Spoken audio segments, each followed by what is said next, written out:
দেখো আমার রেডি লাউ ঘন্ট। হ্যালো বন্ধুরা, ওয়েলকাম টু মাই চ্যানেল বিদিশার দিশা। আজ আমি তোমাদের জন্য চিংড়ি মাছ দিয়ে লাউয়ের ঘন্ট আমি দেখাবো। দেখো আমি লাউটা ছোটো ছোটো করে কেটে নিয়েছি, না এইটুকু লাউ নয়, আমি প্রেশারে নিয়ে নিয়েছি। যেহেতু লাউয়ের ময়েশ্চার আছে, সেহেতু এই যে ময়েশ্চারটা বার করে নেবো, সেই জন্য আমি প্রেশার কুকারে লাউটা দিয়ে দিয়েছি। তোমরা জানো আমি কম তেলে এবং যাতে ফুয়েল বাঁচে সেই পদ্ধতিতে আমি রান্না করি। তা আজকে আমার লাউয়ের ঘন্টের জন্য আমি চিংড়ি মাছ, কারি পাতা আর বড়ি এই দিয়েই আমি আজকে করব আমার লাউয়ের ঘন্ট। দেখো প্রেশারে আমি লাউতে প্রচুর ময়েশ্চার থাকে, সেই ময়েশ্চারটা বার করার জন্য আমি প্রেশারে জাস্ট একটু ভাপিয়ে নেব।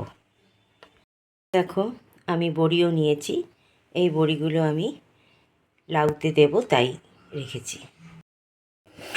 দেখো আমি তেল গরম করে প্রথমে বড়িগুলো ভেজে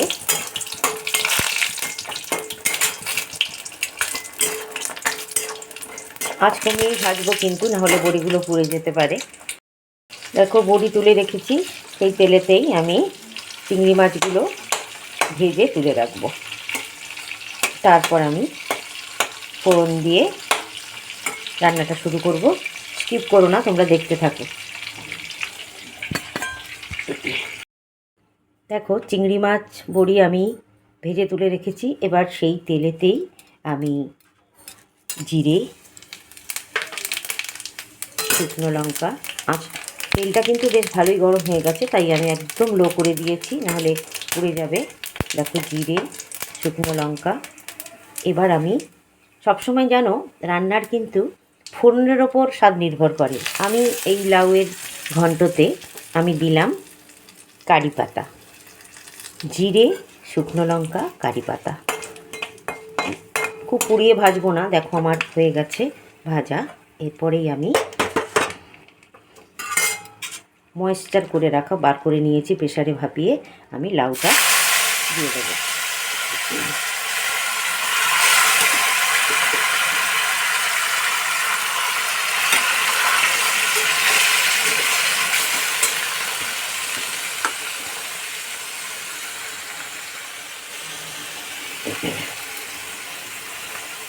দেখো এখানে রাখা আমি চামচে করে করে তুলে দিচ্ছি, যেহেতু প্রেশারে আমি একটু ভাপিয়ে নিয়েছি।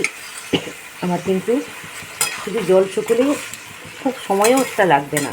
দেখো এবার আমি হলুদ আর নুনটা দেবো। দেখো আমি নুন হলুদ দিয়ে দিয়েছি। এবার জলটা শুকনো পর্যন্ত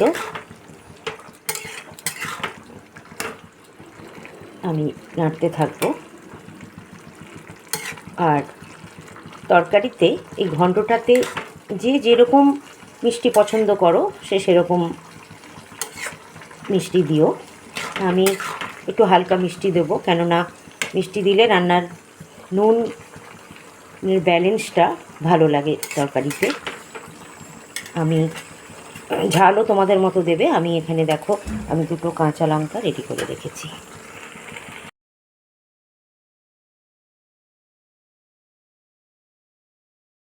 দেখো চিংড়ি মাছ আর বড়ি দেওয়ার পরে আমার একদম লাউ হয়ে গেছে, শুকিয়ে গেছে। এবার আমি অফ করব।